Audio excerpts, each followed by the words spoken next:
বাংলাদেশের বাইরে পৃথিবীর বিভিন্ন প্রান্তে যেখান থেকে চ্যানেল আই দেখছেন আপনাদের সকলকে সাদর আমন্ত্রণ তৃতীয় মাত্রা দেখবার জন্য। একটা গণ অভ্যুত্থান, একটা বিপ্লব, তার আগে অনেক রক্তক্ষয়, অনেক ত্যাগ শিকার এবং এর মধ্য দিয়ে একটা সরকারের বা এক স্বৈর শাসকের পতন। নতুন করে যাত্রা, অন্তর্বর্তীকালীন একটি সরকার গঠিত হয়েছে।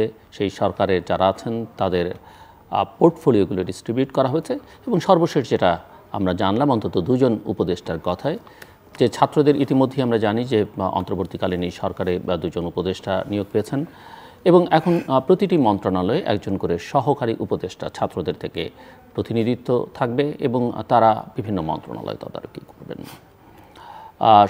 সরকার নানা কিছু বলবার চেষ্টা করছে যে তাদের কী কী কাজ, কিন্তু মূল যে বিষয়টি অর্থাৎ নির্বাচন, আমরা এখন পর্যন্ত সেই বিষয়ে কারো কাছ থেকেই কিছু কথা শুনিনি। বলা যেতে পারে একটি বাক্য আমরা তাদের কাছ থেকে শুনিনি, কিংবা এটিও আমরা এখন পর্যন্ত শুনিনি যে এই সরকারের মেয়াদকাল আসলে কতদিনের।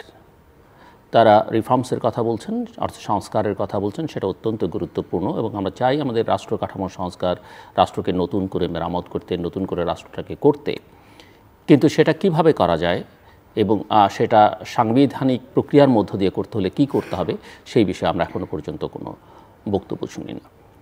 এবং আমরা এটাও জানি যে সরকার গঠিত হয়েছে সাংবিধানিকভাবে, এই সরকারের সেই অর্থে এন্ডোর্সমেন্টটা নেই, কারণ সংবিধান এটা অ্যালাউ করে না এখন পর্যন্ত। তবে জনগণ এটা চায় এবং সংবিধানের উপরে জনগণের আকাঙ্ক্ষা, এবং সেই ভিত্তিতে এই সরকারকে ভবিষ্যতে বৈধতা দিতে হবে একটি সংসদকে বা একটি নতুন সরকারকে, যারা জনগণের প্রতিনিধি হিসেবে নির্বাচিত হবেন।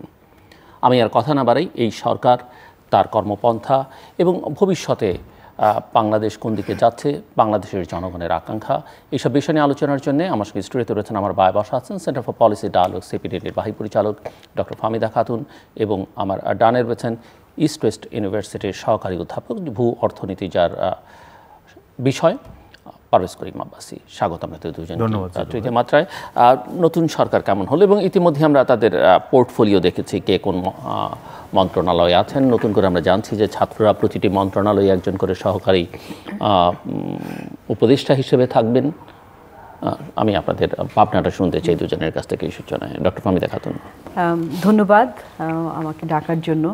আজকে অত্যন্ত একটি গুরুত্বপূর্ণ দিন বলা যায়, যে কারণ আমাদের একটি ইন্টারিম গভর্নমেন্টের যে সূত্রপাত হয়েছে গতকালই, যারা শপথ নিলেন। তো কিন্তু তার আগে আমি একটু, যেহেতু আমি এই আন্দোলনের পরে এই অনুষ্ঠানে আসলাম, যারা এই আন্দোলনটা করার মাধ্যমে এই যে একটা পরিবর্তনের সূচনা করেছে সূত্রপাত, তাদেরকে আমি অভিনন্দন জানাই, তাদের প্রতি শ্রদ্ধা জানাই, এবং এই আন্দোলন করতে যে যারা প্রাণ হারিয়েছেন তাদের আত্মার মাগফিরাত কামনা করছি, তাদের পরিবারের প্রতি সমবেদনা জ্ঞাপন করছি। আর যারা এই ইন্টারিম গভর্নমেন্টের শপথ নিলেন, বিভিন্ন দায়িত্বপ্রাপ্ত হয়েছেন, তাদেরকে অভিনন্দন জানাচ্ছি। তো এখন যারা এই সরকারের যোগ দিলেন, তারা তো প্রত্যেকেই যার যার অবস্থান থেকে তারা যোগ্য, তারা এটা বলার অপেক্ষা রাখে না, তারা তাদের স্বস্বক্ষেত্রে যোগ্য, এবং তাদের মধ্যে অনেকেই কিন্তু বিভিন্ন সময়ে সমাজের বিভিন্ন অন্যায়ের প্রতিবাদ করেছেন। অনেকে প্রতিবাদ করতে যে তারা কিন্তু হয়রানিরও শিকার হয়েছেন রাজনৈতিকভাবে, এবং সেইটার একটা প্রতিফলন আমরা দেখতে পেয়েছি যে তাদেরকে এই সরকারের রাখা হয়েছে। আর তাছাড়া অনেকেই, সবাই যেটা বললাম যে তারা সবাই পেশাজীবী যার যার অবস্থা থেকে। কিন্তু বিষয়টা হলো যে, আর তার চাইতেও সবচেয়ে গুরুত্বপূর্ণ আমি বলবো যে এই সরকারের ইন্টারিম গভর্নমেন্ট, এটা তত্ত্বাবধায়ক বলা হচ্ছে না, অন্তর্বর্তীকালীন সরকার, এটার যে প্রধান হলেন নোবেল লরিয়েট প্রফেসর ইউনূস। তো সেটা তো সকলেরই চাওয়া ছিল এবং ছাত্ররাই তাকে চেয়েছে, এবং উনি সেই ডাকেও সাড়া দিয়েছেন। এটাও আমাদের জন্য গর্বের বিষয়, গৌরবেরও বিষয়, কারণ উনিও কিন্তু বাংলাদেশে আসলে এতদিন ধরে কম হেনস্থার শিকার হননি, এবং আন্তর্জাতিকভাবে নন্দিত একজন শ্রদ্ধেয় ব্যক্তি। কিভাবে বাংলাদেশের রাজনৈতিক কুটচালের মধ্যে তাকে যেভাবে হয়রানি করা হয়েছে, সেটা তো কারোই পছন্দ ছিল না। এবং এখন আমরা মনে হয় যে ওনার প্রতি যেই ধরনের অন্যায় ইত্যাদি করা হয়েছে, আমরা ওনাকে এইটুকু শ্রদ্ধা দিয়ে আমরা ওটার কালিমাটা দূর করতে চেষ্টা করছি হয়তো বা। এবং আরেকটা বিষয় হচ্ছে যে উনি তো বিশ্বব্যাপী ও শ্রদ্ধার একজন শ্রদ্ধাভাজন ব্যক্তি, বিশ্বব্যাপী নন্দিত, স্বীকৃত, পরিচিত। তো সুতরাং সেটা বাংলাদেশের জন্য আসলে একটা ভালোই, আমি মনে করি যে বাংলাদেশের ভাবমূর্তি উন্নত করার ক্ষেত্রেও কিন্তু একটা বিরাট অবদান রাখবে।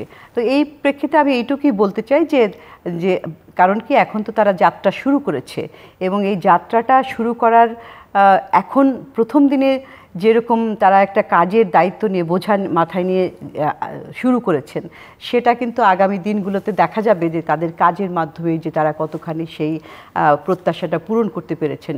দেখেন, এই অন্তর্বর্তীকালীন সরকারটা কিন্তু আমাদের এর আগে যে তত্ত্বাবধায়ক সরকারগুলো হয়েছে, যে যাদের মূল দায়িত্ব ছিল প্রথমেই যে একটা নির্বাচন করা, এবং যুক্তিযুক্তভাবেই, কারণ নির্বাচনবিহীন কোনো সরকার তো থাকতে পারে না, কিন্তু এখানে তারা কিন্তু আরও একটা বেশি কমিটমেন্ট নিয়ে এসেছে। এবং ছাত্রদের আন্দোলনেরও কিন্তু মূল বিষয়টা ছিল যে আসলে বৈষম্যবিহীন একটা সমাজ গড়ে তোলা। এখন তারা, আমরা দেখলাম যে অন্তর্বর্তীকালীন সরকারেরও তারাও বলছেন যে বৈষম্যবিহীন সমাজ গড়ে তোলার জন্য তারা সরকারের রাষ্ট্রের সংস্কার চায়। কয়েকজন, আমি দেখলাম যে কয়েকজন উপদেষ্টা তারা বলছে যে রাষ্ট্রকে মেরামত করা, রাষ্ট্রের সংস্কার ইত্যাদি করতে চায়। তো সেটা তো একটা বিরাট ব্যাপার। আমি সেই আলোচনাটা হয়তো পরবর্তীতে করব। আপনি প্রশ্ন করেছেন যে কেমন হলো। তো ওভারঅল এখানে আর মানে সন্দেহের কোনো বিষয় নাই যে তারা যোগ্য না, এটাই আমার আন্ডারলাইং একটা অবজারভেশন। আমি শুনবো আপনার কাছ থেকে।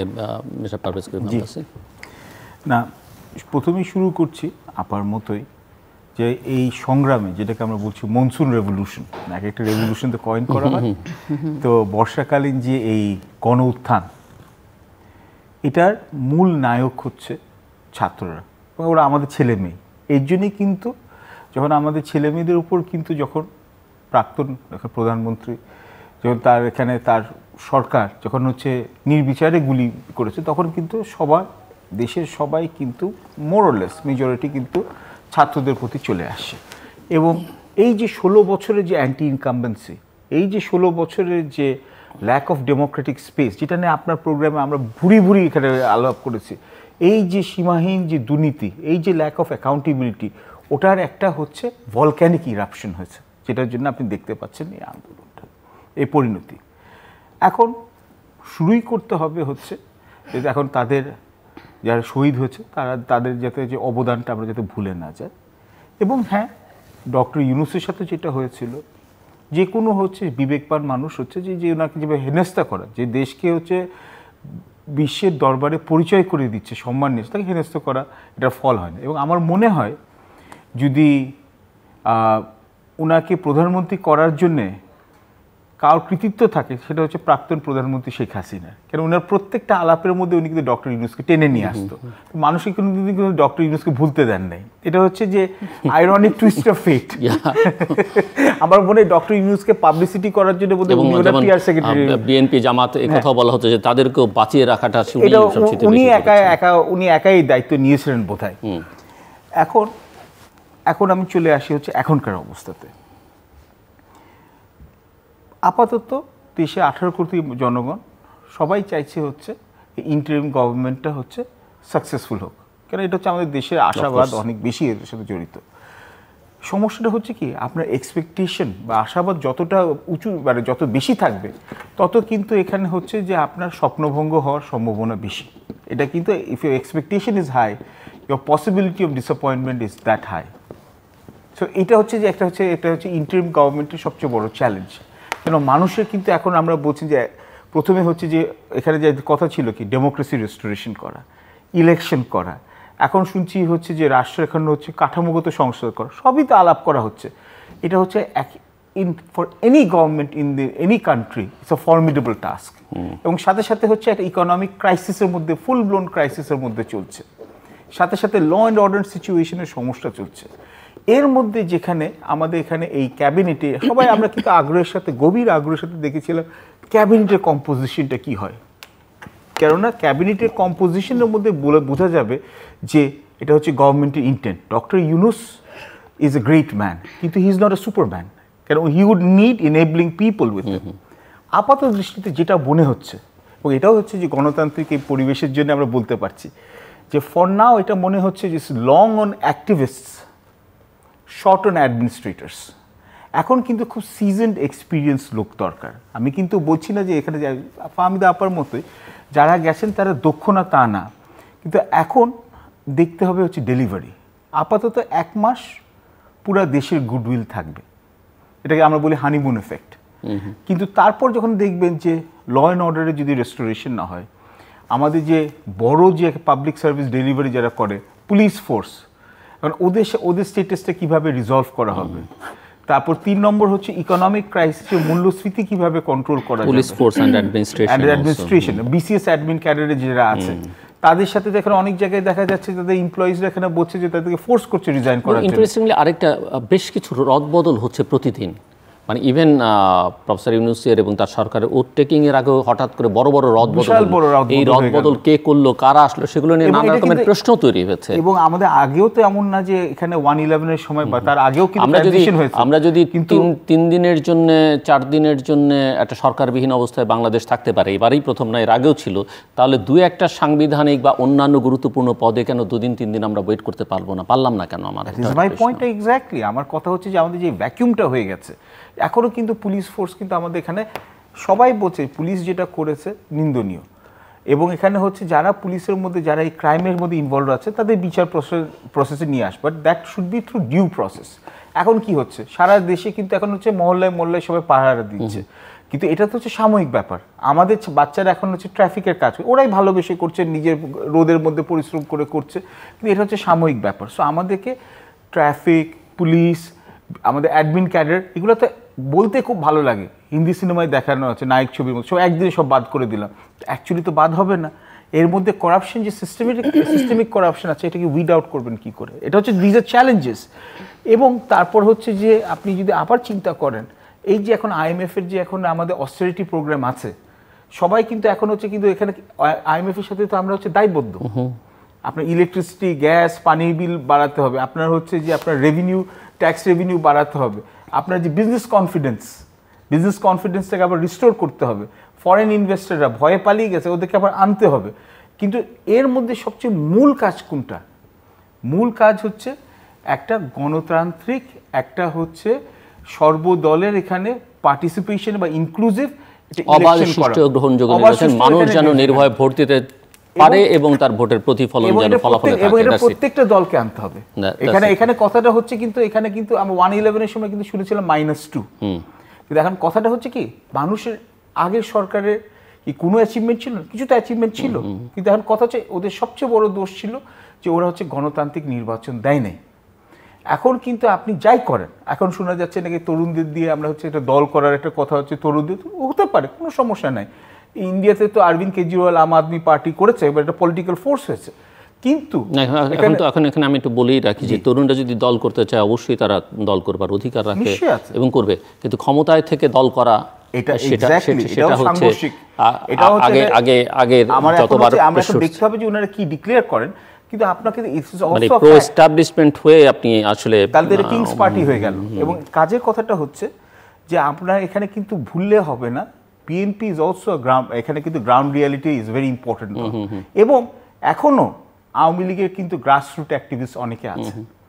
এই দুইটা দলের মধ্যে আপনি রিফর্ম করেন, বা আপনি এখানে যদি বা এখানে হচ্ছে আপনি দলগুলো করবে, না আপনি প্রত্যেকটা দলের জন্য করতে হবে, বা আপনি হচ্ছে মনে করেন আপনার কনস্টিটিউশনাল, আপনি যদি মনে করেন ভোটিং প্যাটার্ন চেঞ্জ করতে চান, প্রপোর্শনাল সিস্টেমে করতে চান, বাট আপনি বলতে পারেন না হচ্ছে যে আমি এই দলকে না ওই দলকে না, কারণ এটা দেশে 18 কোটি মানুষের হচ্ছে রাইট কাকে চুজ করার, কাকে চুজ করার না। তো আমি বলছি যে সামনে, আমি জাস্ট একটা কথা দিয়ে আপাতত শেষ করি, সামনে এই প্রথম ইন্টারিম গভর্নমেন্ট বলছি, not caretaker government, it has a lot of challenges, but its first priority হচ্ছে to create an enabling climate so that a free and fair and participatory election takes place. এটা কি মনে হয় না আপনার তাদের বলা উচিত যে তারা আসলে কতদিন, যেমন 2007 আমাদের কনস্টিটিউশনে এর আগে তত্ত্বাবধায়ক সরকারের মেয়াদ ছিল 3 মাসের জন্য, মিস্টার ফখরুদ্দিন যখন দায়িত্ব নিলেন, ফখরুদ্দিন আহমেদ, তিনি কিন্তু জাতির উদ্দেশ্যে প্রথম দিনই বললেন যে আমাকে সব ঠিক করতে 2 বছর সময় লাগবে, এবং এইটা এখন আমরা কিন্তু জানি না যে এই সরকার, তার জন্য আমাদের একটা টাইম বাউন্ড, আপনি যেটা বলছেন টাইম বাউন্ড, আমাদের একটা শিডিউল দিতে হবে যে আমি কতটুকু সময়ের মধ্যে আমি কাজ করব। কারণ আমি ফেসবুকে দেখবো 3 বছর 6 বছর, ওইভাবে তো দেশ চলে না। আপনি ফেসবুকে লাইক দিয়ে কিন্তু দেশ চলে না। Administration and governance is a serious issue. Very important. Doctor Fahmida Khatun, অনেকগুলো প্রসঙ্গ, এবং আমি এই প্রসঙ্গগুলো যে প্রথম আসলে ল অ্যান্ড অর্ডার সিচুয়েশনটা এবং এর সঙ্গে পুলিশ অ্যাডমিনিস্ট্রেশনকে কীভাবে রিবিল্ড করা, রিঅর্গানাইজ করা যেতে পারে সেটা একটা দেখা। সেকেন্ড বড় চ্যালেঞ্জটা ইকোনমি, এবং থার্ড ইস্যু যেটা এখন যেটা আলোচনার মধ্যে একেবারেই নেই, কিন্তু যদি এই সরকারের কোনো ম্যান্ডেট থেকে থাকে জনগণের আকাঙ্ক্ষার দিক থেকে, সেটা হচ্ছে একটা ফ্রি ফেয়ার ইলেকশন করা। তো আপনি কোত্থেকে শুরু করতে চান? আমি একটা জিনিস, অনেক ধন্যবাদ। আসলে কোথা থেকে শুরু করব সেটাই চিন্তার বিষয়। কিন্তু আমার প্রথম একটা প্রশ্ন এবং curiosity, like all citizens probably, সেটা হচ্ছে যে এই সরকারের এখনো ক্লিয়ার না, যেটা বললেন আব্বাসী, যে কতদিন থাকবেন। আপনিও বললেন যে কতদিন থাকবেন এবং তাদের কিওয়ার্ডটা কি, টার্মস অফ রেফারেন্সটা কি কি করবে, আপনি সেইটার উপরে কিন্তু আমরা জানি ডিপেন্ড করে কেয়ারটেকার গভর্নমেন্ট মানে সে রুটিন ওয়ার্ক করবে, হ্যাঁ, মানে ইউজুয়ালি পারসেপশন ইজ দিস, কি কি করবে, কতদিনে করবে, এইটাই একটা। এখন যে আমার তো এই টেবিল ইজ, মানে প্লেট ইজ ফুল। এখন এই আপনি বলছেন প্রশাসন, আইন শৃঙ্খলা পরিস্থিতি, অর্থনীতি, ভূ রাজনৈতিক বিষয়, কত কিছু আছে। তারা কি সেই চ্যালেঞ্জে আমরা ঢুকিনি আলোচনার মধ্যে যাবে নাকি শুধুমাত্র একটা নির্বাচন করবে? তো প্রথম বিষয় হচ্ছে যে শুরু থেকেই যদি বলতে হয় যে এই মুহূর্তের কাজ হচ্ছে যে আসলে আইন শৃঙ্খলা পরিস্থিতি ফিরিয়ে আনা এবং আস্থা মানুষকে, এটা মানুষ যাতে নিরাপদে চলাচল করতে পারে, ঘুমাতে পারে, তাদের সম্পদের এবং জানমালের নিরাপত্তা নিশ্চিত হয়, সেটা কিন্তু এখনও ফিরে আসেনি। তো এইটা এই মুহূর্তের করণীয়। এবং তারপরে হচ্ছে যে এই যে আপনার ইকোনমিরও তো একটা ক্ষতি হলো, মানুষের জান গেছে, তাদেরকে যে সমস্ত পরিবার ক্ষতিগ্রস্ত হয়েছে তাদেরকে অবিলম্বে সহায়তা দেওয়ার প্রস্তুতিটা শুরু করতে হবে, দিতে হবে এখনই। আর আরেকটা হচ্ছে যে এই যে আপনার এই পলিটিক্যাল ক্রাইসিস, এই রাজনৈতিক সংকটটা তো অনেক দিনে তৈরি হয়েছে। এই রাজনৈতিক সংকট সৃষ্টি হওয়ার পাশাপাশি কিন্তু অর্থনৈতিক সংকটগুলো সৃষ্টি হয়েছে। রাজনীতি থেকেই, ভুল রাজনীতি, দুষ্ট রাজনীতির কারণে দুষ্ট অর্থনীতির একটা সৃষ্টি হয়েছে। তো সেইগুলাকেও কিন্তু আপনাকে এটা যদি লং টার্মে না হয়, এই মুহূর্তে কী করতে হবে। তো এখন এই গত 2 বছর থেকে এই যে মূল্যস্ফীতির চাপ চলছে, মানুষের জনজীবনকে একটা দুর্বিষহ অবস্থায় নিয়েছে, 10% কাছাকাছি মূল্যস্ফীতি। এই মুহূর্তেই তাদেরকে, যারা বিশেষ করে দরিদ্র, লো ইনকাম, নিম্ন আয়ের জনগণ, তাদের জন্য একটা সামাজিক নিরাপত্তার একটা পরিমাণ বাড়ানো, আওতা বাড়ানো, ইমিডিয়েটলি ডাইরেক্ট ক্যাশ সাপোর্ট, কিংবা এই যে আপনার ওএমএস, ওপেন মার্কেট সেলের মাধ্যমে বিভিন্ন পণ্য স্বল্প মূল্যে দেওয়া তাদেরকে, অর্থাৎ এই সহনীয় জীবনযাত্রাকে সহনীয় করা, এটা হচ্ছে ইমিডিয়েট কাজ। আবার যদি আমি ইমিডিয়েট এবং মধ্যবর্তী কাজের কথা বলি, তাহলে কিন্তু গোড়াটার থেকে শুরু করতে হবে, যে ওই যে প্রাতিষ্ঠানিক সংস্কার, এই যে রাজনীতির কথা বলছে, যে বৈষম্যবিহীন সমাজের কথা বলছেন, বৈষম্যবিহীন সমাজ করতে গেলে তো আমার যে প্রতিষ্ঠানগুলো রয়েছে, অর্থনৈতিক প্রতিষ্ঠানগুলো যে দায়িত্বে আছে, সেগুলো কিন্তু এখন পুরোপুরি রাজনীতিকরণ করা হয়েছে এবং সেগুলোর দক্ষতা, জবাবদিহিতার অভাবে প্রতিষ্ঠানগুলো একেবারে দুর্বল অবস্থায় রয়ে গেছে এবং সেখানে সুশাসন নাই বললেই চলে। তারই প্রতিফলন এই যে অর্থনৈতিক ক্ষতগুলি সৃষ্টি হয়েছে, এবং এই অর্থনৈতিক ক্ষতগুলি সৃষ্টি হওয়ার কারণে যে সামষ্টিক অর্থনীতির যে স্থিতিশীলতা ভঙ্গুর হয়ে গেছে, সেটার মূল কারণটাই তো হচ্ছে যে আমরা আসলে দায়বদ্ধতাটা সৃষ্টি করিনি এবং প্রতিষ্ঠানগুলোকে দিনে দিনে দুর্বল থেকে দুর্বলতর করছি। এবং এটা শুধুমাত্র এই যে গত 15 বছর আওয়ামী লীগের সরকারের আমলে না, প্রত্যেক সরকারই কিন্তু আসে, তারা কিন্তু ওই জায়গাটায় টাচ করে না, ধরে না, যে সুশাসন প্রতিষ্ঠা কিংবা প্রতিষ্ঠানগুলোকে সংস্কার করে প্রতিষ্ঠানগুলিকে শক্তিশালী করা, ওই জায়গায় তারা হাত দেন না। কারণ কি, তাদের এটা সুবিধাজনক হয়ে যায়। এবং সেই জন্য এই সরকার, আমি আবারও বলছি, যে কতদিন থাকবে, কিভাবে থাকবে এবং কতগুলি কাজ করবে। সরকারের যদি কিছু লম্বা সময়, মানে তারা যদি সংস্কার করতে চায়, কিছুদিন তো থাকতেই হবে, তখন তাদেরকে এই প্রতিষ্ঠান, আমি জাস্ট একটু বোঝার জন্য আপনার কাছ থেকে, যে সংস্কার তো আমরা বহু বছর ধরে আলোচনা করছি, কিন্তু একটা ইন্টেরিয়াম গভর্নমেন্ট বা যার এক অর্থে লিগ্যাল বৈধতাটা পরে হবে, এখন নেই, সাংবিধানিক বৈধতার ইস্যু, এবং যার সংবিধানে হাত দেওয়ার ক্ষমতা বা কোনো আইন পাশ করবার ক্ষমতা নেই, সুযোগই নেই, সে কীভাবে সংস্কার করবে? আমরা যদি 2007-8 এর সংস্কার দেখি অনেক কিছু উদ্যোগ নিয়েছিলেন এবং পরে তার কিছুই টেকে আমি এটাই আসছিলাম যে দেখেন হ্যাঁ যে আমি বলবো যে এটা একটা সময়ের অপচয় হবে কিনা এই জিনিসটা এই 2007-8 এর থেকে পরিস্থিতি থেকে আমাদের শিক্ষাটা নেওয়ার বিষয় আছে। দেখেন তখন ওনারা অনেকগুলো প্যান্ডোরা বক্স ওপেন করেছিলেন এবং এই যে দুর্নীতির বিরুদ্ধে যে অভিযান শুরু করেছিলেন কিন্তু এটা ব্যর্থ হলো। কেন ব্যর্থ হলো? প্রস্তুতি ছিল না। এটা লিগ্যাল পরে নিজেদেরই দুর্নীতির তকমা নিয়ে বিদায় নিতে হলো। এই যে নিজেদের দুর্নীতিবাজের তকমা নিয়ে প্রস্তুতি ছিল না, লিগ্যাল প্রস্তুতি ছিল না, প্রাতিষ্ঠানিক প্রস্তুতি ছিল না, দক্ষ জনবলও ছিল না। তো এইটা না প্রস্তুতি নিয়ে যদি শুরু করা হয় তাহলে কিন্তু একটা ভীতির বিষয় রয়েছে। কারণ আমরা কিন্তু এই যেটা বলছি বারবারই যে এই পরিবর্তনটা আসলো অনেক দিন পরে। এটা না যে 5 বছর পরে একটা সরকার পরিবর্তন হচ্ছে, তত্ত্বাবধায়ক সরকার আসলো 3 মাসের জন্য এটা না, এটা কিন্তু অনেক বহু আকাঙ্ক্ষিত, যার কারণে কিন্তু এই ছাত্র আন্দোলনটা একটা জনগণের আন্দোলনে পরিণত হয়েছে। তো এইখানে যদি তারা কোনো ভুল করেন তাহলে কিন্তু আমরা আবার কিন্তু ওই যে রাজনীতির যে দুষ্ট চক্র এটা কিন্তু আবার মাথাচাড়া দিয়ে উঠবে, যে আবার প্রমাণিত হবে যে আসলে এই ধরনের এই যে সো কল্ড গুডউইল যাদের আছে তারা হয়তো তাদের ক্ষেত্রে খুব ভালো কিন্তু দেশ চালানোর জন্য একেবারেই অদক্ষ। এটা আমার জনগণকে কিন্তু সাধারণ জনগণকে আমাদেরকে কিন্তু খুবই হতাশ করবে। সেই জন্য আমি বলছি যে কিন্তু আমি তো এই কথাও বলতে চাই যে দেশ চালানো তো আসলে আপনি যদি গণতন্ত্রের কথা বলেন সে দেশ তো জনগণের প্রতিনিধিরা করবে এবং রাজনীতিবিদরা করবেন। এখন তারা ভালো কি খারাপ তাদেরকে ভালো করার দায়িত্ব হচ্ছে আমাদের গণমাধ্যমের চাপ, সিভিল সোসাইটির কাজ, আমরা তাদেরকে চাপ একটু ডিফেন্ড করার জন্য বলছি যে দেখেন আমরা তো রাজনৈতিক দলও দেখছি। সমস্যাটা হলো যে আমাদের রাজনৈতিক দলগুলোও তো ফেইলড আস, তো তারাও কিন্তু এত ফেইলড করাপ্ট আপনি যে কোনো অভিনয় তাদেরকে অভিযুক্ত করতে পারেন। এত বিশাল জনপ্রিয়তা নিয়ে এসেছে বাংলাদেশের দুটো দলই তো খুব জনপ্রিয়। একবার সে তো তাদের তো অনেক জনগণের তাদের সাপোর্ট রয়েছে কিন্তু তারাও কিন্তু মিনিমাম কমিটমেন্ট রক্ষা করে বারবার কিন্তু, এবং তারা একটা নিজেরা এবং নিজেদের আশেপাশে একটা বলয় সৃষ্টি করে দুর্নীতির দুষ্ট চক্র এমনভাবে তৈরি করেছে।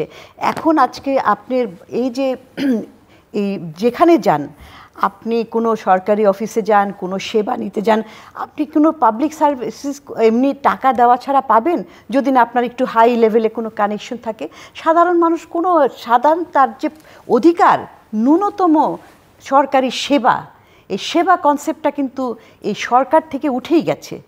কারো কোনো সেবা পাওয়ার যে অধিকারটাই নাই এবং সেটা পেতে যে তাদেরকে ধর্ণা দেওয়া, তাদেরকে টাকা দেওয়া, টাকা ছাড়া কথাই নাই। এবং এই যে টাকার যে মোহ ছড়িয়ে গেছে, আপনি তো জাল দিয়ে ছেঁকে ছেঁকে তুলতে হবে যে কে আসলে এখানে সৎ আছে। এত ভয়াবহ গল্পগুলি, হ্যাঁ হ্যাঁ একেবারে যে এত ভয়াবহ অবস্থা হয়ে গেছে যে আমরা তো এই যে এই আন্দোলনটার আগেই শুনছিলাম একটার পর একটা ঘটনা বের হচ্ছিল। আপনি বলেন যে আমরা বলি যে কি জাতীয় রাজস্ব বোর্ডে যে ট্যাক্স জিডিপি রেশিও এত কম, সম্পদ সঞ্চালন এত কম, অথচ আমাদের দেশে এত বড় লোকের সংখ্যা, মিলেনিয়ারের সংখ্যা বেড়ে যাচ্ছে কিন্তু কর জিডিপি আকার বাড়ছে না। তারপরে এবং সেটার কি সংস্কারের কথা এগেন বলছিলাম যে আপনারা এটা প্রতিষ্ঠানটাকে সংস্কার করেন, এটাকে অটোমেশন করেন, প্রযুক্তির ব্যবহার করেন, জনবল দিয়ে জনবলকে আপনার এটাকে প্রশিক্ষিত করেন এবং এটার যে নীতিমালা এবং এই কর আদায় এই দুটাকে ভাগ করেন, অর্থাৎ সংস্কার করেন। সেটাতে কিন্তু তাদের কোনো আগ্রহ ছিল না। কেন আগ্রহ থাকবে? তা না হলে তো ওই যে মতিউরের মতো লোকটা তৈরি হবে না। তো তারাই যদি রক্ষকরাই যদি ভক্ষক হয়ে যায় তাহলে এই সমাজটা কিভাবে আগাবে? আমি তো এখানে দেখি যে এই সরকারের যদি তারা হাত দিতে চায় ম্যাসিভ কাজ রয়েছে। এইটা কিভাবে জগদ্দল পাথরটা ভাঙবে কিভাবে, এটা তো একটা উদাহরণ। এবং আবার আপনার অনুষ্ঠানে বহুবার বলছি যেমন আরেকটা খাত ব্যাংকিং খাত দেখেন না, কিন্তু এখন এখানে আমি জানি না এটা আপনাদের সিপিডির প্রোগ্রাম ছিল কিনা, যেখানে বেশ কয়েকজন অর্থনীতিবিদ একবার বক্তব্য রাখছিলেন এবং তারা বলছিলেন যে এই অ্যাডমিনিস্ট্রেশন বা এই সব কিছু এমনভাবে 53 বছর ধ্বংস যে এটা ঠিক করতে 53 বছর, আমি এটাই বলি। তো সেটা এরকম একটা ইন্টারিম গভর্নমেন্ট আমি সব ঠিক করে দিব, এটা সম্ভব কিনা আমি সেটা বুঝতে চাই। একেবারেই না, এটাই তো হ্যাঁ 50 বছরের জঞ্জাল আপনার তো 5 বছরেও হবে না। কারণ এটা তো ওভারনাইট তো লিগ্যাল কনস্টিটিউশনাল একটা তো লিগ্যাল, আপনি ধরেন লিগ্যালটা কোনোভাবে ধরেন আইনজ্ঞদের নিয়ে একটা ওয়ে আউট করলেন, তারপরে যে কাজটা শুরু করবেন এটা শেষ হবে কবে? এটা তো কন্টিনিউয়াস প্রসেস। এবং আপনি যদি চান যে এর পরে আর কোনো রাজনৈতিক দল এসে যেন প্রতিষ্ঠানগুলোকে নিজের মতো করে ব্যবহার করতে না পারে, সেটা যদি চান, তাহলে তো আপনাকে everything has to be in place before you leave. এইটা করে যেতে হবে। তো এটা করতে আমি তো আমার ক্ষুদ্র চিন্তায় আসছে না যে এটা কত বছরে লাগবে। আমি তো কয়েকটা বললাম যে উদাহরণ অর্থনৈতিক ক্ষেত্রেই, এরকম তো প্রত্যেকটা ক্ষেত্রেই। আপনি দুর্নীতি দমন কমিশন একটা নখদন্তহীন একটা প্রতিষ্ঠান, এবং এইটাকে দুর্নীতিবাজ সংস্থা একেবারে প্রতিষ্ঠানটা দুর্নীতি মুক্ত। আর দেখেন আপনার এখন যে অবস্থা, সরকারি অফিসগুলোতে বড় বড় কর্মকর্তারা আসছেন না। কেন আসছেন না তারা? তাদের কিসের ভয়ে? উনি যদি সৎ অফিসার হতেন এবং উনি যদি ট্রু টু হিজ ডিউটি তাহলে তো ভয়ের কিছু নাই। বাংলাদেশ ব্যাংকে গভর্নরই আসছেন না সেখানে, অদ্ভুত ব্যাপার। উনি কোথায় আছেন? ডেপুটি গভর্নর সব পদত্যাগ করতে হচ্ছে। এবং অথচ আমার পাশের দেশ, যেটাকে নিয়ে বারবার আমরা আলোচনা করি, শ্রীলঙ্কার কথা, শ্রীলঙ্কার গভর্নর কি বলেছিলেন? তাড়াতাড়ি সরকার গঠন করে আমাকে কাজ করার স্বাধীনতা দেন, এবং সে কিন্তু করে দেখিয়েছে। অথচ আমাদের গভর্নরকে পালিয়ে থাকতে হয় কেন? নৈতিক মনোবল কোথায়?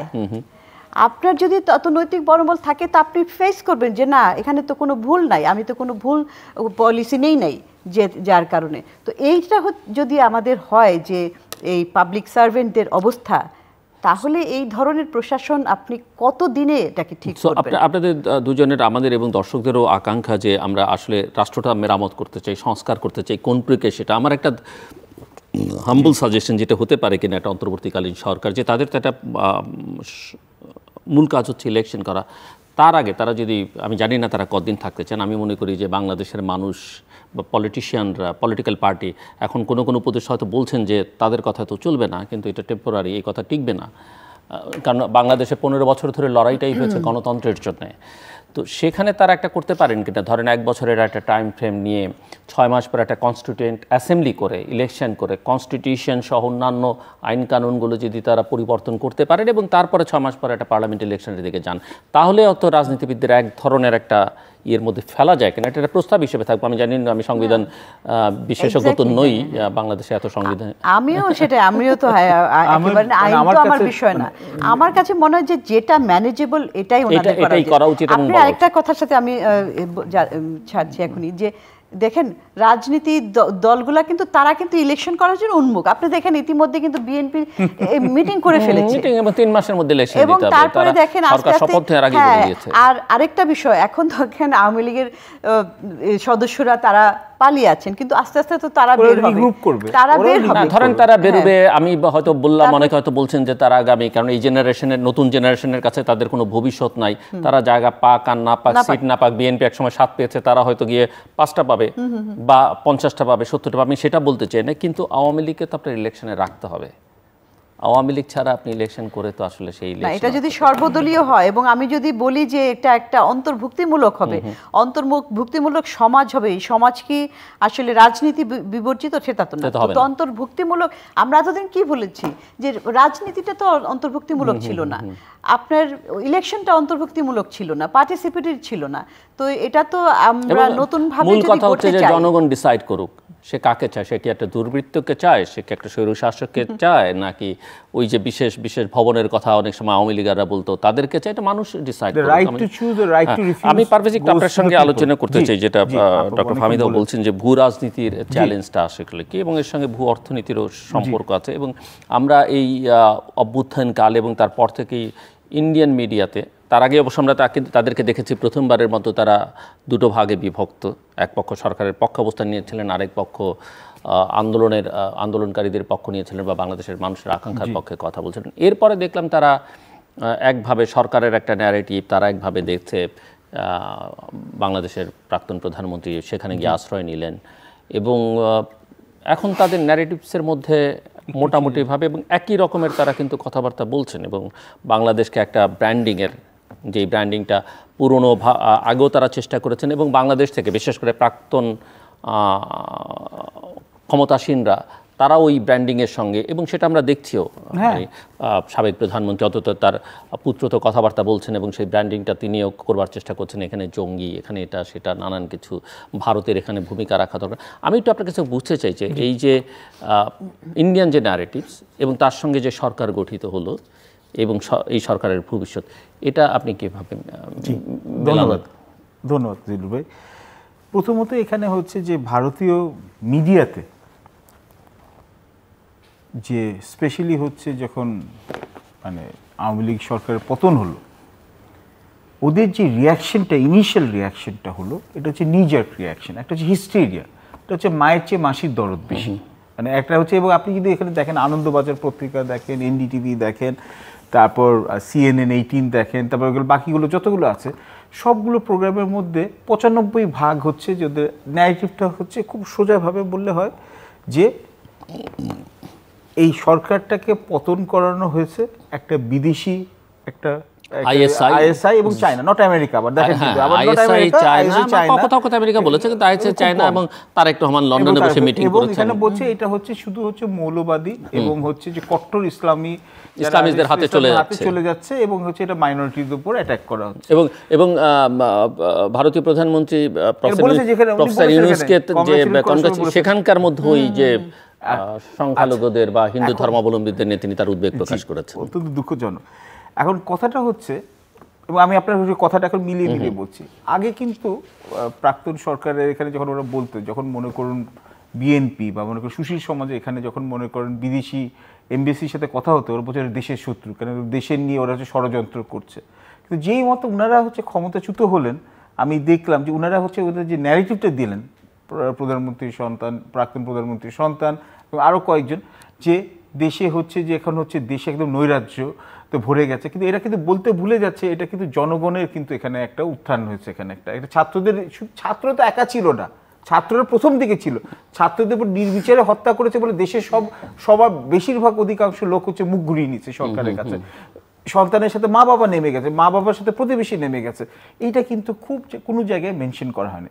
তাহলে দুইটা জিনিস এটা এখানে মেনশন করা হচ্ছে, মানে এটা রিইনফোর্স করছে যে ভারতের এখানে কি কংগ্রেস কি বিজেপি বা ওদের যে পলিটিক্যাল ইস্টাবলিশমেন্ট আছে দিল্লিতে, ওদের কিন্তু হচ্ছে দেখা যাচ্ছে যে এখানে যে গুজবটা, যেখানে হচ্ছে এতকাল তো গুজবই ছিল, কেন হচ্ছে যে ওরা নট অনলি হচ্ছে যে আওয়ামী লীগের উপরে সফট বা একটা বিশেষ পরিবারের উপর অনেক বেশি সফট, কিন্তু এখন কথাটা হচ্ছে কি,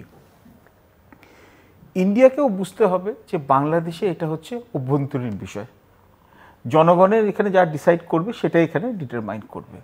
এখন ইন্ডিয়া নিডস টু ডিসাইড যে ওরা কি বাংলাদেশের সাথে স্টেট টু স্টেট রিলেশনশিপ চায়, কেন কিন্তু মিউচুয়াল ইন্টারেস্ট আছে, এবং আমাদের তো এমন না যে সরকার পাল্টে গেল বলে ভারতের সাথে আমাদের সম্পর্ক শেষ হয়ে যাবে, এবং or they want basically relationship with one political party. কেন ইন্ডিয়া আগেও এরকম ভুল করেছিল, এরা মিয়ানমারেও ভুল করেছে, যখন হচ্ছে ওরা হচ্ছে বেসিক্যালি হচ্ছে ওরা ওই টাটমারাওকে ইনভেস্ট করেছে এবং নর্থ রাখাইন স্টেটে ওদের কালাদার মাল্টিমোডাল কানেক্টিভ প্রজেক্ট থেকে একদম সরে গেছে। ঠিক তেমনি ওরা শ্রীলঙ্কাতে এইভাবে ইনভেস্ট করেছিল, ওখান থেকে ওরা হচ্ছে একটা বড় ধাক্কা খেয়েছে। এবং এখানে ইন্ডিয়ার যেটা প্রবলেম হয়েছে হচ্ছে যে স্পেশালি পলিটিক্যাল এস্টাবলিশমেন্ট বা এখানে হচ্ছে যে ওদের মিলিটারি এস্টাবলিশমেন্ট যেটা বলেন, they have put all their eggs in one basket. So ওদের এখানে ডাইভার্সিফাই করতে হবে। কিন্তু এটাও ঠিক বাংলাদেশে যে আমরা চাই হচ্ছে আমাদের সম্পর্কটা হচ্ছে যে basically on a basis of mutual respect, on basically on parity. কেন আমাদের অনেকগুলো ইস্যু আছে যেগুলো আমাদের নেইবারহুডে আছে, কিন্তু আমরাও ঠিক যেমন হচ্ছে ইন্ডিয়াকে যেমন অ্যান্টাগোনাইজ করতে চাইবো না। এটাও খুব দুঃখজনক যে আমাদের এখানে হচ্ছে যে আমাদের সনাতন ধর্মাবলম্বী বা অন্যান্য যারা সংখ্যালঘু সম্প্রদায় তাদের মধ্যে কিছু আইসোলেটেড অ্যাটাক হয়েছে। এখন কি এটা ইচ্ছা করে দেশটাকে রিস্টেবিলাইজ করা, নাকি এটা হচ্ছে আমাদের দেশকে বদনাম করার জন্য ন্যারেটিভটা হচ্ছে, এটাকে দেখতে হবে। এটা নিয়ে কিন্তু নির্দলীয় নিরপেক্ষভাবে কিন্তু এটা এখানে স্বচ্ছভাবে কিন্তু এটা এখানে তদন্ত করা উচিত। এবং আরেকটা হিসাব হচ্ছে কি, আমাদেরও এখানে বুঝতে হবে যে ইন্ডিয়ার যে কিছু কিছু স্ট্র্যাটেজিক ইন্টারেস্ট আছে সেগুলোকেও কিন্তু আমাদের মাথায় রাখতে হবে একেবারে। কেন, এবং আমি যদি মনে করি যে আমার যুক্তরাষ্ট্রের সাথে আঙ্কেল স্যামের সাথে খুব ভালো সম্পর্ক আছে, সেটিং মিটিং আছে, জেট সেটিং আছে, সমস্যা একদম ভুল। যুক্তরাষ্ট্র কার বাপেরও না, কেন এখনো কিন্তু এই নির্বাচনে কিন্তু এখনো কিন্তু ডিসাইড করা হয় নাই।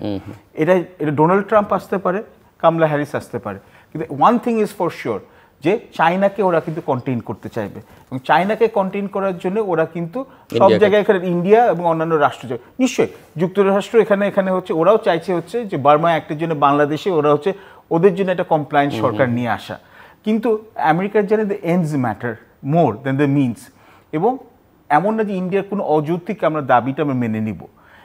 এবং ইন্ডিয়াকেও আমি বলবো, যেটা একটা ইন্টারভিউতে ওদের সাথে বললাম, যে আমি শেয়ার করেছিলাম এখানে, ফাহমিদা আপু ওখানে দিয়েছেন, যে India needs to engage with all stakeholders. ইন্ডিয়াকে তো কেউ ওখানে বন্দুক দিয়ে বলেনি তুমি শুধু আওয়ামী লীগের সাথে এনগেজ করো, বিএনপির সাথে এনগেজ করতে বা অন্যদের সাথে তো এনগেজ করতে ইন্ডিয়া তো কোনো বাধা নাই। সো অ্যাজ আ রেজাল্ট, এবং ইন্ডিয়া আমাদের এখানে মৌলবাদী আসলো না আসলো এটা নিয়ে ওদের এত মাথা ঘামানো তো দরকার নেই। বিজেপি তো হচ্ছে RSS এর একটা পলিটিক্যাল আউটফিট, আমরা তো এটা নিয়ে মাথা ব্যথা করছি না।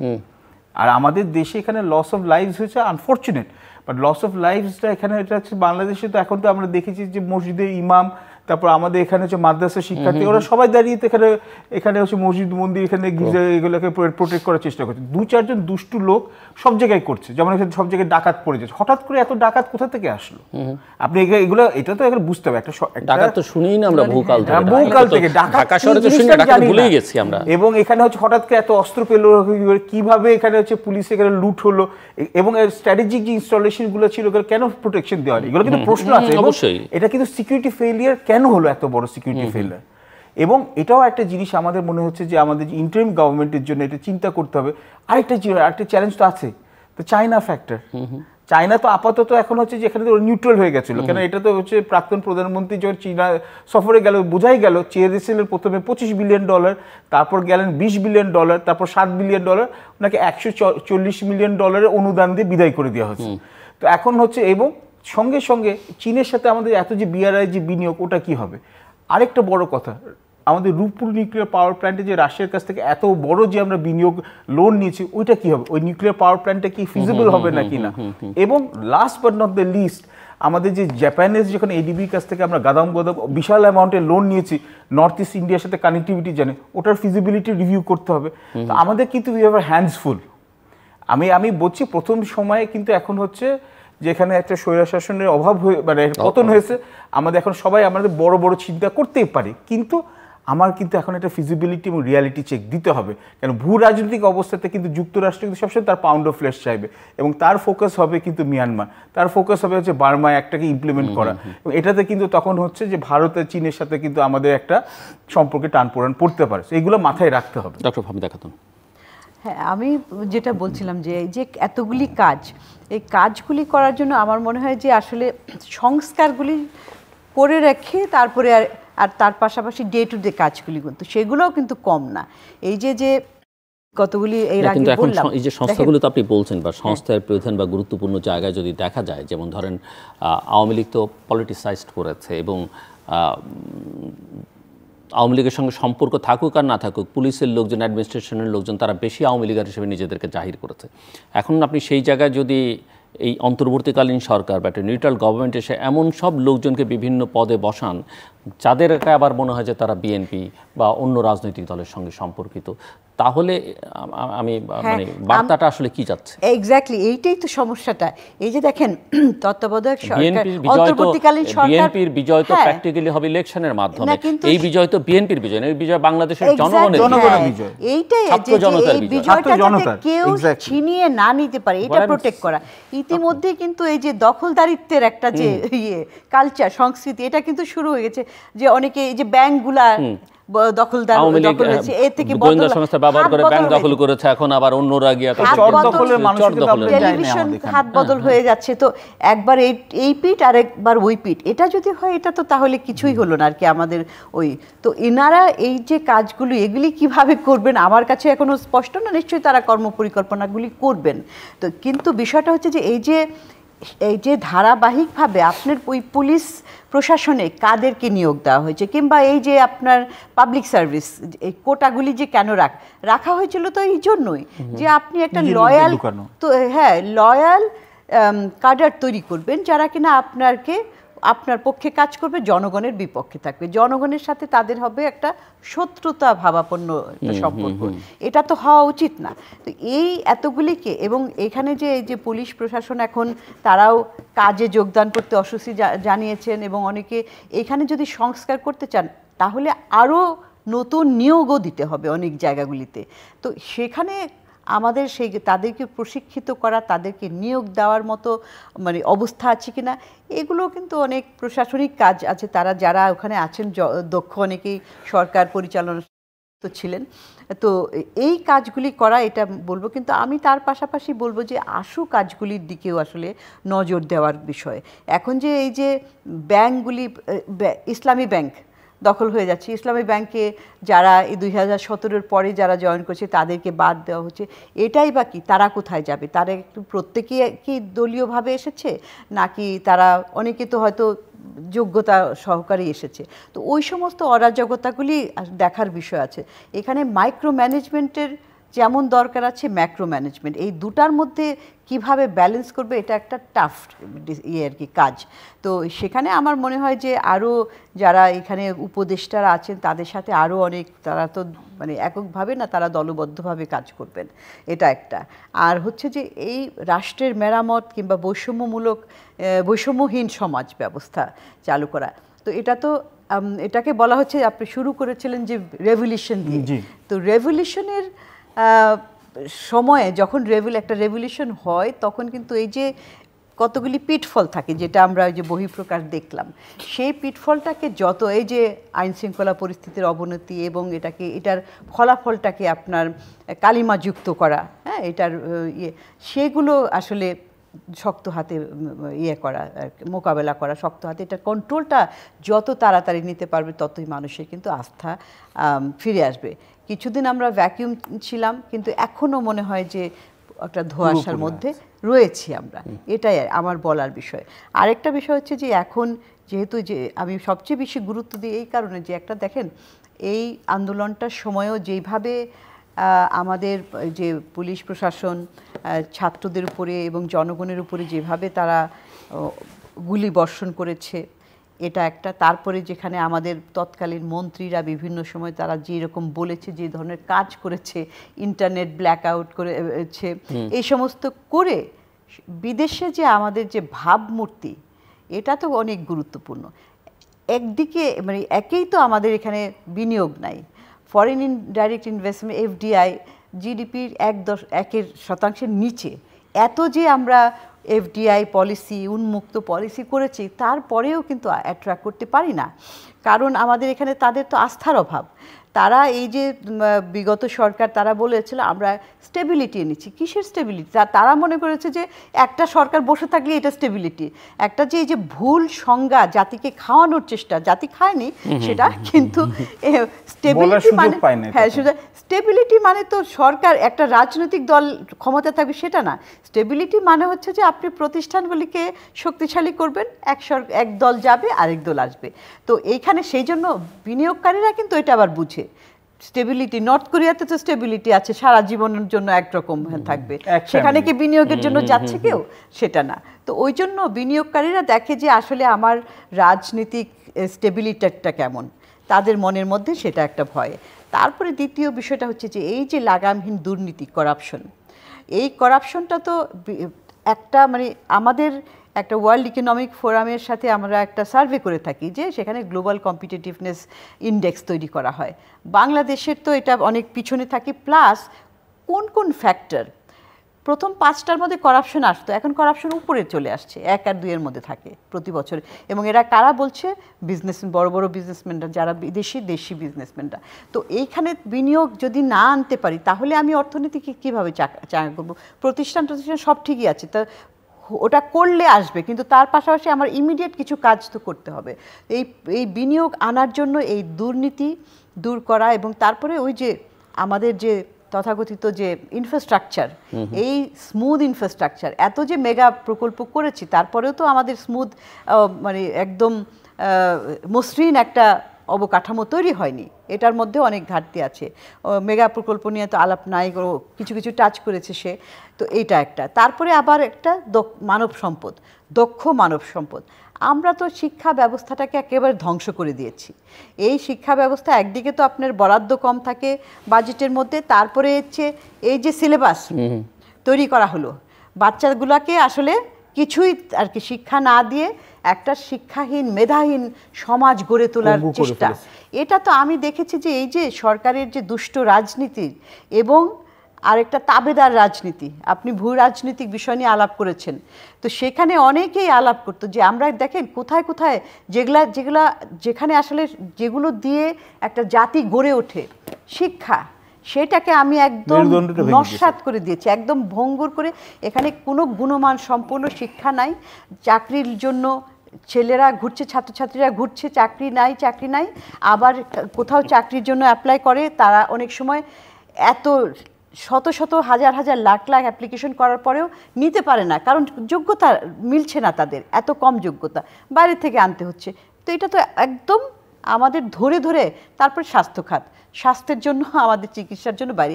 এই 50 বছরেও আমাদের স্বাস্থ্য খাত আমরা কয়েকটা ভালো ভালো হসপিটাল মানুষের জন্য তৈরি করতে পারিনি। দলে দলে মানুষ, ধনী দরিদ্র, জমি বিক্রি করে কিন্তু আমাদের যেতে হচ্ছে পাশের দেশে শিক্ষার জন্য, এই স্বাস্থ্যের জন্য, চিকিৎসার জন্য। হ্যাঁ, স্বাস্থ্য ভালো চিকিৎসার জন্য যাবে মানুষই, কিন্তু এখানে তো বেসিক চিকিৎসাটাও পাওয়া যায় না।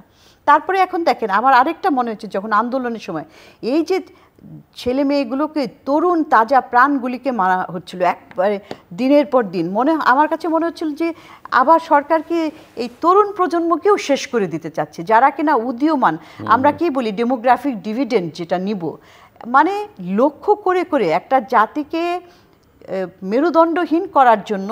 কিন্তু এটা সফট টেকনিক, কিন্তু সবসময় যে বন্দুক নিয়ে আপনার এখানে আসবে তা না, এটা কিন্তু সফট টেকনিকগুলা তারা ব্যবহার করছিল, সরকার করছিল। সরকার যাদের নির্দেশেই করুক, নিজেদের মধ্যেও, এবং বলা হয়ে থাকে এই মিনিস্টার আরেক দেশের খাস লোক, কে কত ঘনিষ্ঠ, এবং আগের সময় নাকি যে কে কত ঘনিষ্ঠ সেই অনুযায়ী তার পদ পাওয়া গেছে ইত্যাদি, এই সমস্ত শুনেছি। হ্যাঁ, এত বেশি ভূ রাজনৈতিকের প্রভাব আমাদের দেশটাকে তো একেবারে পঙ্গু করে দেওয়ার একটা চক্রান্ত চলছিল। এই চক্রান্তটাকে কন্টিনিউ করছে কিনা সেটা একটা বড় বিবেচ্য নজর দিতে হবে, এবং স্ট্র্যাটেজিক জায়গাগুলিকে তারা কিন্তু ধ্বংস করে দিচ্ছিল, এবং করে করে আরেকটা ন্যারেটিভ যে কিছু হলেই এটা এক্সট্রিমিস্ট করেছে, ওটা এই করেছে। এই যে আমাদের একটা লেবেলিং করা, ট্যাগিং করা, একেবারে মানে একটা ইমেজ নষ্ট করার জন্য সবাই মিলে যেমন একটা চেষ্টা চালানো হচ্ছিল। এইগুলো কিন্তু আসলে আমাদের লক্ষ্য রাখার বিষয়, যে আমরা কিভাবে আমাদের তরুণ প্রজন্মকে গড়ে তুলব, আমাদের যে সফট ইনফ্রাস্ট্রাকচার সেগুলোকে। আমাদের দেখেন, যে কোনো স্বৈরশাসক পৃথিবীর বিভিন্ন দেশে তারা কি করে, তারা কিন্তু বড় বড় এই ভৌত অবকাঠামো, ফিজিক্যাল ইনফ্রাস্ট্রাকচার করতে বেশি আগ্রহী থাকে দুটো কারণে। একটা হচ্ছে এখানে দুর্নীতি করা যায়, প্রচুর দুর্নীতি, আর একটা হচ্ছে যে আপনি দেখাতে পারবেন, এই দেখো আমি রেল লাইন বানিয়েছি, এই দেখো আমি বানিয়েছি, রাস্তা করেছি, হসপিটাল করেছি, পাওয়ার প্ল্যান্ট করেছি, এই সমস্ত। আর এগুলার তো টাকার কোনো হিসাব নাই, তো যে কোনো ধরনের বাজেট। তো এই কারণে, এবং সেই ট্রেন্ডটা এক্স্যাক্টলি আমাদের দেশে এরকম হচ্ছিল। তো এইগুলা থেকে আসলে বের হয়ে আসতে হবে। এখানে অনেক কাজ কারা করবে, শুরু করতে হবে কোনো একটা জায়গায়। পারভেজ, খুব অল্প সময় ক্লোজিং রিমার্কস। আমাদের একটা জিনিস আমাদের মনে রাখতে হবে, যে আমাদের এতগুলো যে এখানে তাজা তরুণ প্রাণের যে এখানে শাহাদাতের এখানে যে আমরা যেই স্বাধীনতা, দ্বিতীয় স্বাধীনতা, এখানে আমি আরেকটা কথা আমি একটু বলে রাখি, মানে বলে রাখা ভালো, যে আমরা যেন শুধু এই 36 দিনে না 500 বা 1000 বা 2000 মারা গেছে সেটা যেন আমরা শুধু তার মধ্যে সীমাবদ্ধ। গত 15 বছরে কিন্তু বহু মানুষ গুমের শিকার হয়েছে, এক্সট্রা জুডিশিয়াল কিলিং এর শিকার, তাদের যেন আমরা কোনোভাবেই ভুলে না যাই এবং ইগনোর না করি, ছোট না করি। এটা হচ্ছে কেন অনেকে জেল খেটেছেন, অনেকে পঙ্গু হয়ে গেছেন সারা জীবনের। এটা তো আপনিও ভিকটিম, উনিও ভিকটিম, এখানে আমরা সবাই ভিকটিম। কিন্তু এখানে কথাটা হচ্ছে কি, 16 বছর কেন বলছে এখানে, এটা হচ্ছে রিসেন্ট পাস, এবং সবাই চায় না যে ছোট বাচ্চারা মারা যায়, কারণ এটাতে আমাদের ছেলে মেয়ে, আমাদের ওই যে একটা ন্যারেটিভ আছে না, যে বাংলাদেশের মুক্তিযুদ্ধ অনেকে মনে করেন যে 9 মাসের যুদ্ধ, ওটা 25 বছরের সংগ্রাম, অনেকে সেটা বলতেই চান না। আই এগ্রি, ইউ পয়েন্টেড ইট। আবার অনেকে ওই 9 মাসটাকে আবার গুরুত্ব দিতে চান না, তারা মনে করেন ওই সংগ্রামই হয়েছে, যে অস্ত্র হাতে যারা যুদ্ধ করলেন তারা কিছু করেননি। এটা যেন না হয়, মানে সবাই নিজের অবদানটাকে বেশি হচ্ছে মুখ্য করে দেখতে চায়, অন্যদের গৌণ করতে চায়। এখানে একটা কথা হচ্ছে, তরুণরা আমাদের ভবিষ্যৎ, কিন্তু তরুণরা হচ্ছে আমাদের জনগণের একটা অংশ। এখানে এটা খুব সত্যি, ওরা হচ্ছে ভবিষ্যতে নেতৃত্ব দান, তারাই ভবিষ্যৎ। হ্যাঁ, তারা ভবিষ্যৎ, কিন্তু এখনো ওদের শিক্ষা, ওদের এখানে হচ্ছে ওদের যোগ্যতা অর্জন করতে হবে। আপনি জোর করে তো কিছু বানাতে পারবেন না, এটা ইট মাস্ট বি না কন্টিনিউয়াস প্রসেস। এবং আরেকটা জিনিস হচ্ছে যে এটা আমাদের মাথায় রাখতে হবে যে অনেক সময় যারা হচ্ছে রেভলিউশন করায়, যারা হচ্ছে তারাই কিন্তু কিছুদিন পর আবার হচ্ছে ভিলেন হয়ে যায়। ফ্রেঞ্চ রেভলিউশন যারা করেছিল তারপর এখানে না ফ্রেঞ্চ রেভলিউশনের পর থেকে কিন্তু ওখান থেকে নেপোলিয়ন চলে আসছিল, মানে আশাভঙ্গ। রাশিয়া কমিউনিস্ট বিপ্লব থেকে কিন্তু কমিউনিস্ট পার্টি কিন্তু 80 বছরে কিন্তু এখানে এই নিপীড়ন হচ্ছে। এবং ভুললে চলবে না, এখানে 71 সালে কিন্তু যখন হচ্ছে বঙ্গবন্ধু, কেন উনি তো এখন এখানে জাতির পিতা, উনি যখন আসছিলেন তখন কিন্তু এখানে হচ্ছে দেশ এখানে ভেঙে পড়েছিল। কিন্তু বিগত সরকারের হচ্ছে যে এখানে স্বৈরা শাসনের জন্য আপনি দেখেন কি হয়েছে এখানে মুক্তিযুদ্ধ। আমি এখানে বলবো যে এখনকার যে ইন্টারিম গভর্নমেন্টে এটাও কিন্তু মাথায় রাখতে হবে যে তারা যেন এক ডেমোক্রেসির মধ্যে বিশ্বাস করে এবং ডেমোক্রেসিতে ওইরকম প্র্যাকটিসটা নিয়ে আসে। সহনশীল এখানে হচ্ছে সহনশীলতা যেন ওরা বাড়ে, আমাদের দেশ থেকে সহনশীলতা চলে গেছে। এবং 2 নম্বর হচ্ছে যে এখানে সবার দলমত নির্বিশেষে ভালো যে কনস্ট্রাকটিভ ক্রিটিসিজম এবং পয়েন্টসগুলো নেয়, and they reach out to people. Reach out to পিপলকে অনেকে দেখলে মনে করে উনি চাইছে উনারটা বলা যায়, এটার জন্য না। আমাদের দেশে যথেষ্ট এখানে দক্ষ বিশেষজ্ঞ আছে, তাদেরকে নিয়ে সবাইকে মিলে এই চ্যালেঞ্জটা মোকাবেলা করুক। এবং আমাদের শেষের কথাটা হচ্ছে টাইম বাউন্ড একটা ইলেকশনের শিডিউল ডিক্লেয়ার করা এবং টার্মস অফ রেফারেন্স ডিক্লেয়ার করা, এটা হচ্ছে মোস্ট ইম্পর্টেন্ট। এবং এটা মনে হয় যে এটা দেশের লোকদের আস্থাটা আরও বেশি এখানে হচ্ছে শক্ত করবে। দর্শক, অনুষ্ঠানের শেষ প্রান্তে আমরা সামাজিক যোগাযোগ মাধ্যম ফেসবুক এবং এক্স এবং ইউটিউবের তৃতীয়মাত্রা লাইভ স্ট্রিম হচ্ছে আপনারা দেখতে পারেন। টেলিভিশনের পর্দায় দেখতে না পারলে যে কোনো সময় যে কোনো স্থান থেকে ইউটিউবের তৃতীয়মাত্রা চ্যানেলটি সাবস্ক্রাইব করে এই পর্ব বা পুরোনো পর্বগুলো আপনারা দেখতে পারেন। মিস্টার পারভেজ করিম আব্বাসী এবং ডক্টর ফাহমিদা খাতুন, অসংখ্য ধন্যবাদ এই আলোচনা অংশ নেবার জন্য। দর্শক, আমার অতিথিরা মোটামুটিভাবে চুলচেরা আমি মনে করি সময় উপযোগী বিশ্লেষণ করেছেন, সহনশীলতার কথা বলেছেন। এবং এটা বলে রাখা ভালো যে আমাদের ছাত্ররা যেটা বলেছে যে বাংলাদেশে আর কখনো যেন স্বৈরতন্ত্র বা ফ্যাসিবাদ মাথা গেড়ে না বসতে পারে, সেটাই তাদের লক্ষ্য ছিল এবং সেই বিজয় অর্জন হয়েছে। এখন সেটাকে সুপ্রতিষ্ঠিত করতে হবে আমাদেরকে। এবং আমরা যখন কথা বলি একটা সরকারকে নিঃসন্দেহে সময় দিতে হয় এবং একটা নতুন সরকার তার এখনই আমরা সমালোচনা করব সেটা কোনো অবস্থাতেই কাম্য না। কিন্তু মাথায় রাখতে হবে, আমরা ধরে নিচ্ছি এখন পর্যন্ত যে তারা নিজেরা ঘোষণা দেন নাই, এটা একটা স্বল্পমেয়াদী সরকার এবং এই অন্তর্বর্তীকালীন সরকার, এবং তার ভুল ত্রুটি হলে অনেক বড় বিপদ ঘটে যেতে পারে। এবং প্রফেসর মোহাম্মদ ইউনূস সরকার প্রধান যেটা বলেছেন ঢাকায় নেমেই, যেন এই বিজয় যেন হাতছাড়া না হয়ে যায়। কাজে আমি বলবো যে তারা সবার কথা আমাদের বিবেচনার মধ্যে নেবেন। আমি ব্যক্তিগতভাবে বলতে পারি, আমি চেষ্টা করেছি গত 21 বছর কোনো রকমের কম্প্রোমাইজ না করে অনুষ্ঠান চালাতে। কিন্তু অনুষ্ঠানের মালিক তো আর আমি একা নয়, এটা একটা টেলিভিশন স্টেশন, এখানে আরও ওনার আছে, আরও স্টেক হোল্ডার আছে, তাদের কথা শুনতে হয়। এবং সেই বিবেচনা থেকে কখনো কখনো যে কম্প্রোমাইজ করতে হয়নি সেটা আমি বলবো না, কখনো কখনো করতে হচ্ছে। কিন্তু যে প্রক্রিয়ার মধ্য দিয়ে আমরা নতুন বাংলাদেশের যাত্রা শুরু করলাম, সেখানে আমার সিদ্ধান্ত এবং অঙ্গীকার, যদি ভবিষ্যতে আমি কখনো শুনি বা আমাকে এরকম বাধ্য হতে হয় যে একটা চাপ আছে, এটা বলা যাবে না, ওটা বলা যাবে না, এটা বলতে হবে, একে আনতে হবে, ওকে আনতে হবে না, ইন দ্যাট কেস আমি আমার এনাফ ইজ এনাফ, আমি এই দায়িত্বটা ছেড়ে দিব। আমি আজকে আমার সকল দর্শকদেরকে জানিয়ে রাখলাম। কাজে যাদের জন্য বার্তা, সেটা আমি আমার দিক থেকে রাখলাম। এবং সেই সঙ্গে সরকারের জন্য করণীয় কি, মোটা দাগে আমার অতিথিরা বলেছেন, প্রথম কাজ হচ্ছে আইন শৃঙ্খলা পরিস্থিতির উন্নতি ঘটানো। দেশের প্রতিটি মানুষকে, হিন্দু, মুসলিম, বৌদ্ধ, খ্রিস্টান আমরা দেখতে চাই না, কোনো মানুষ যেন অন্যায্যভাবে বেআইনিভাবে ক্ষতিগ্রস্ত না হয়, সেটা নিশ্চিত করা। দ্বিতীয় হচ্ছে প্রশাসন এবং পুলিশ প্রশাসনের শৃঙ্খলা ফিরিয়ে আনা খুব দ্রুততার সঙ্গে দরকার। সবাইকে একসঙ্গে বাদ দেওয়া যাবে না। কেউ যদি অপরাধ করে থাকেন, সেটা আইনসিদ্ধ প্রক্রিয়া চিহ্নিত করে তার বিরুদ্ধে ব্যবস্থা নেওয়া, কারণ সেটা করতে গেলে আসলে কিছুই থাকবে না। এবং তৃতীয় যেটা ওনারা বলেছেন, সেটা হচ্ছে যে সরকারকে বলতে হবে তার মেয়াদ কত দিনের, পরিষ্কার করে জনগণকে জানাতে হবে। এবং নির্বাচনটা আসলে কবে হবে, সেটাই একমাত্র জনগণের চাওয়া। বাংলাদেশের জন্ম হয়েছে গণতন্ত্রের জন্য, এবং বাংলাদেশের এই সংগ্রাম 15 বছরের বা আরও বিশেষ করে বললে 10 বছরের সংগ্রাম কিন্তু এটি অবাধ, সুষ্ঠু, গ্রহণযোগ্য, অংশগ্রহণমূলক নির্বাচনের জন্য। সেই নির্বাচন তারা কবে নাগাদ দেবেন, কিভাবে দেবেন, সেটা তাদের বলতে হবে। এবং মাথায় রাখতে হবে, তাদের ভূ রাজনীতির কিন্তু অনেক রকমের চ্যালেঞ্জ আছে এবং সেটা মোকাবেলা খুব সহজসাধ্য কাজ নয়, সেটা তাদের মাথায় রাখতে হবে। এবং আমরা আশা করব যে তাদের উপরে বাংলাদেশের মানুষের যে এখন পর্যন্ত, এই মুহূর্ত পর্যন্ত যে আস্থা এবং যে স্বপ্ন আমাদের তরুণরা আমাদেরকে দেখিয়েছে, এবং সেই স্বপ্ন বাস্তবায়নের দায়িত্ব যারা নিয়েছেন, তারা যেন আমাদেরকে হতাশ না করেন, তারা যেন আমাদের কোনো দুঃস্বপ্ন না দেখান। আমাদের সঙ্গে থাকবার জন্য অসংখ্য ধন্যবাদ। আপনাদের সবার জন্য শুভকামনা।